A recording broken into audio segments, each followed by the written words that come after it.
Ya baik pemirsa Agama Lama TV, masih di Selamat Pagi Maluku Utara spesial dengan Bang Onim ya, putra Maluku Utara yang berdomisili di Palestina ya. Berbahagia sekali kita bisa berjumpa ya di tahun.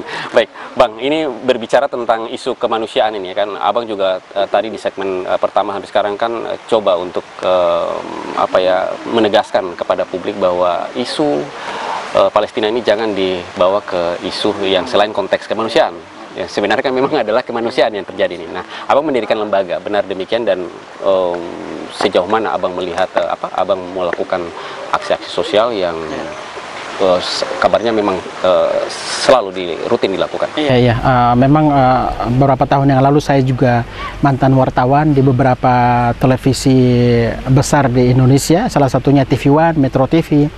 Nah, setelah saya aktif di situ, terlalu terikat di bidang jurnalis, akhirnya teman-teman televisi lain tidak mendapat kesempatan untuk live dengan saya.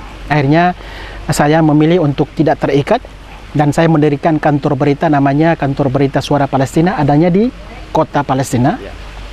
Nah, sampai dengan saat ini alhamdulillah seluruh televisi di Indonesia, Metro TV, TV One, BBC, CNN, TV1, Berita 1, kalau mau live pasti dengan Bang Onim. Nah, terus yang selanjutnya, selain dari aktivitas jurnalis, saya juga alhamdulillah punya staff ya, punya staff di Palestina dan di Indonesia dan juga di Mesir, itu totalnya lebih dari 60 staff. 60 orang? Iya, 60 orang, baik itu dari tim medis, guru, jurnalis, translator, itu semuanya ada. Ini salah satu bentuk agar supaya kita lebih masif lagi untuk memberikan dukungan kemanusiaan kepada masyarakat Palestina. Dan kemudian saya juga punya lembaga kemanusiaan. Saya mendirikan lembaga ini atas masukan, atas saran dari Bapak Duta Besar Republik Indonesia di Jordania. Itu nama lembaganya Nusantara Palestina Center. Nusantara ya tentunya Indonesia Palestina Center. Jadi saya mendirikan lembaga ini, alhamdulillah sampai dengan saat ini sudah menjalin kerjasama dengan lebih dari 57 NGO di Indonesia, salah satunya Ustadz Agim, Ustadz Yusuf Mansur, teman-teman Kemlo Indonesia, pemerintah Indonesia. Kalau membutuhkan sesuatu, informasi apapun dari Palestina, pasti mengontak ke putra Maluku Utara, yaitu Bang Onim. Saya mendirikan lembaga tersebut, pusatnya di Jakarta, cabangnya di Palestina.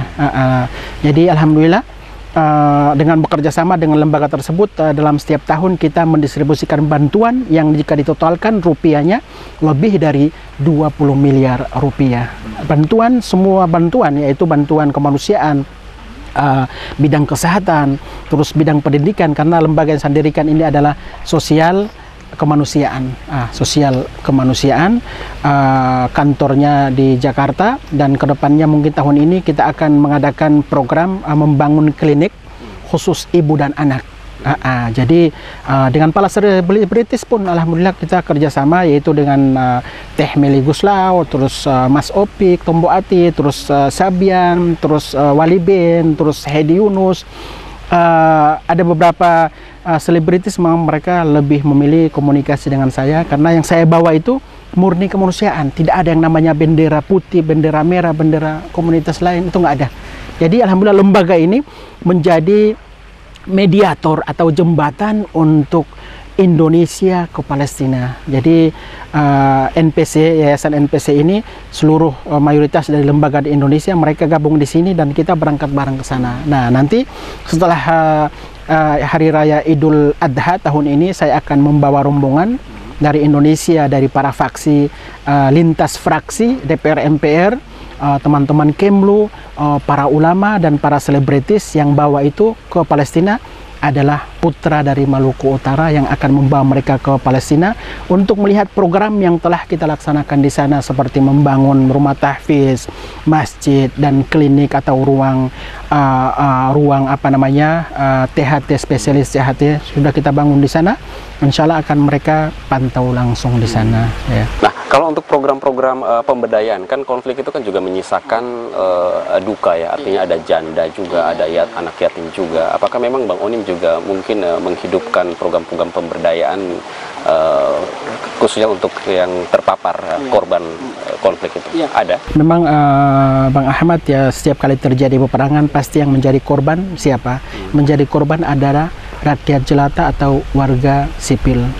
Nah, program kita salah satunya adalah program Yayasan NPC, salah satunya adalah pemberdayaan wanita dan para janda. Nah, wanita ini suami mereka meninggal, akhirnya mereka harus menghidupi anak-anak mereka.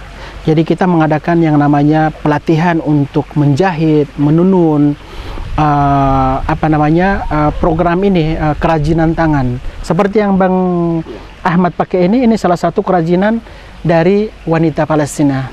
Nah, kemarin di Jakarta saya bertemu dengan Kementerian UMKM. Kita sudah membahas bahwa kedepannya kita bisa mengekspor kerajinan tangan yang saya kelola akan dibawa ke Indonesia dan dipasarkan di Indonesia.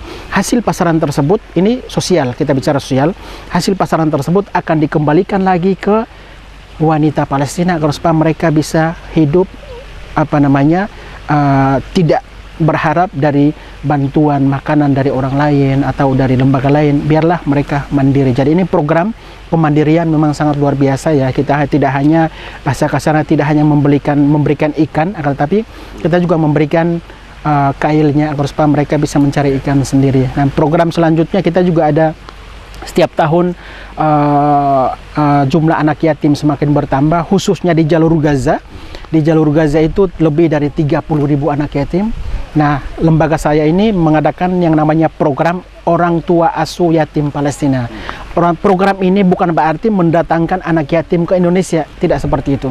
Tetapi program ini kita punya ratusan peserta OTA Palestina. Mereka tiap bulan mengirimkan santunan tunai kepada anak yatim tersebut, 600.000. Nah, santunan-tunai tersebut kita akan menyerahkan kepada anak yatim yang memang mereka pilih. Jadi program ini untuk menyambungkan ikatan batin antara Indonesia dan Palestina. Kita menyiapkan peserta dari Indonesia, mereka akan berkomunikasi langsung dengan anak yatim Palestina yang mereka memilih. Contohnya Bang Pical punya anak didik di sana, contohnya namanya Ahmad. Nah, nanti Bang Pical selalu komunikasi dari dari nilai di sekolahnya, kesehatannya, hafalan Al-Qur'annya, terus kebutuhan sehari-harinya seperti apa, ada laporan tiap bulan. Jadi si anak, contohnya anak Ahmad ini tiap bulan akan mendapatkan informasi yang akan disampaikan ke Bang Pical dari bantuan tersebut. Nah, selanjutnya kita juga ada program yang namanya bidang kesehatan. Nah, sampai dengan saat ini di jalur Gaza dan di Palestina perekonomian benar-benar lumpuh. Terus kehidupannya dari mana? Kehidupan mereka hanya bergantung kepada negara donor, termasuk Indonesia. Mereka mendapat bantuan makanan dari negara donor tersebut. Jadi kita alhamdulillah mengadakan namanya bantuan kesehatan. Nah, saat ini dari seluruh rumah sakit yang ada di Palestina, terutama di Gaza, itu mereka tidak mendapatkan yang namanya bantuan obat-obatan karena aksesnya kan ditutup. Aksesnya ditutup. Coba kita bayangkan Bang Pical, pada saat terjadi peperangan, mereka para pasien tidak mendapatkan namanya obat-obatan. Mereka tidak yang mendapatkan namanya, kalau pas melakukan operasi harus dibius ya. Nah, ini mayoritas dari para pasien yang menjadi korban itu pada saat melakukan operasi ada yang tidak pakai obat bius. Sadar mereka. Sadar dan merasakan sakitnya. Coba merasakan sakitnya pada saat melakukan operasi yang tidak pembiusan, tiba-tiba mati listrik. Karena apa? Krisis listrik, krisis BBM. Walaupun ada genset, tapi kalau tidak ada bensin atau solar kan percuma. Nah, setelah mereka selesai dioperasi mati listrik, beberapa hari kemudian mereka dihadapkan dengan yang namanya krisis makanan. Jadi alhamdulillah lembaga NPC ini yang saya dirikan itu kesehatan. Kita memberikan bantuan obat-obatan yang memang kita belinya dari tepi barat. Kita datangkan ke Gaza atas izin siapa? Israel. Kemanusiaan, mereka mengizinkan. Kita juga mengadakan yang namanya dapur umum di rumah sakit, salah satu rumah sakit rujukan terbesar di Palestina adanya di Gaza, Rumah Sakit Ashifa. Kita membuka dapur umum. Jadi dapur umum tersebut memasak dan mendistribusikan gratis kepada pasien. Tidak hanya pasien, dokter pun mereka tidak mendapatkan makanan. Akhirnya dengan adanya hadirnya dapur umum Indonesia, kita memberikan makanan kepada para pasien dan para dokter yang ada di sana. Jadi alhamdulillah lembaga yang saya dirikan ini manfaatnya sangat besar kepada saudara-saudara kita yang ada di Palestina. Dengan demikian saya juga kalau sering ditanya di Jakarta, Bang Onim dari mana? Oh, saya dari Galela Halmahera Utara, Maluku. Oh gitu ya, Masya Allah, dari anak daerah bisa berkiprah di dunia internasional. Kita harus menunjukkan kepada dunia, kepada pemerintah pusat bahwa ada orang putra Maluku Utara yang tinggal di sana, yang selalu komunikasi dengan mereka. Baik, luar biasa. Kabarnya juga lembaga ini mendapat restu juga dari kedutaannya. Nanti Abang bisa menjelaskan ya sejarahnya sampai sudah 3 tahun ya lembaga ini berdiri. Kita akan break di segmen terakhir nantinya, Bang. Baik, mirsa Gamelanal TV, jangan beranjak dulu dari layar kaca Anda. Masih tersisa 1 segmen untuk Anda di Selamat Pagi Maluku Utara spesial dengan Bang Onim. Kami akan segera kembali.